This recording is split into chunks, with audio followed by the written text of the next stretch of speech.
Remember, on this assignment, you only have to answer the questions over the poem that you enjoy the most. I just want to repeat that again really quickly in case you didn't catch that.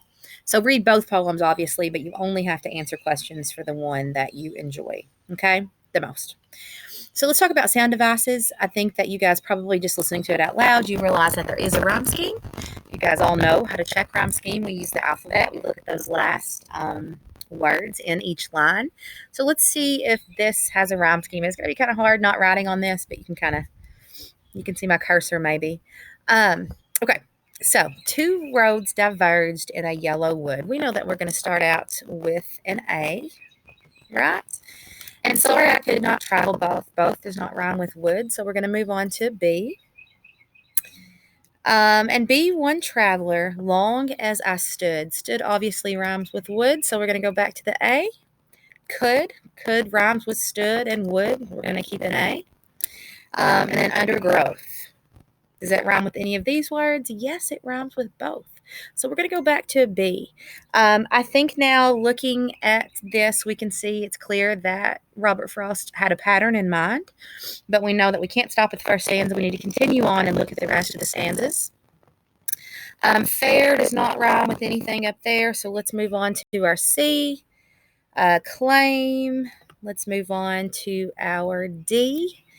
Where, okay, I think we're starting to catch on to this pattern here, right? And then same. So you see, guys, fair and where rhyme, and then claim.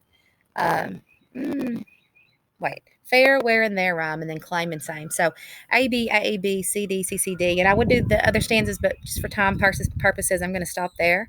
We see that that is quite obviously the pattern he chose, and that is followed throughout the whole poem.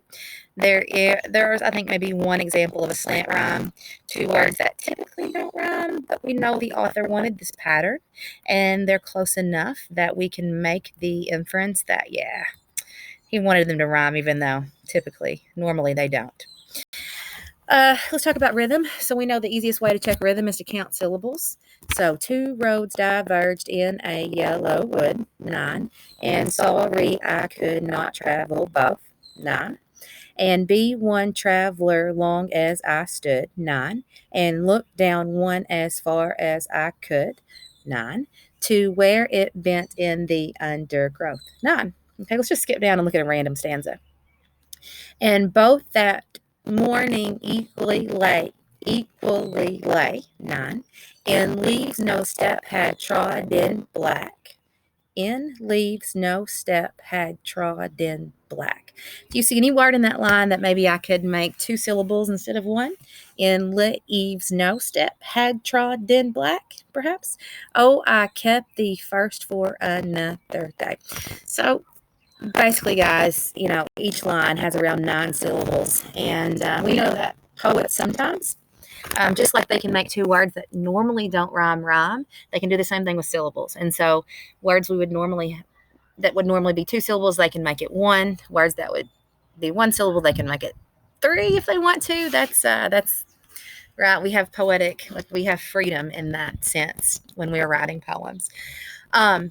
So quite obviously, the same amount of syllables in each line make it have that rhythmic sound, because remember, poetry is all about how it sounds when it's being read out loud. Nobody ever writes a poem and hopes that somebody sits there and silently reads their poem. They want it performed. They want it read out loud, and that's why they worry so much about sound devices. We talked about how this is pretty much one extended metaphor. We know that we can compare these roads to different paths in life. Once again, he doesn't necessarily say the path he chose. It's made the difference. He doesn't say good or bad, but it's made the difference. And, we can think about that in our own lives, the choices we make every day. I'm sure there's some choices we will make in our life where we will hope we can go back, or we wish we could go back and change, but you can't. There's some choices we can look back and say, wow, that was the right decision. So that's you roll the dice, right? You never know. Okay, so I'm about to run out of time, so I will end this video.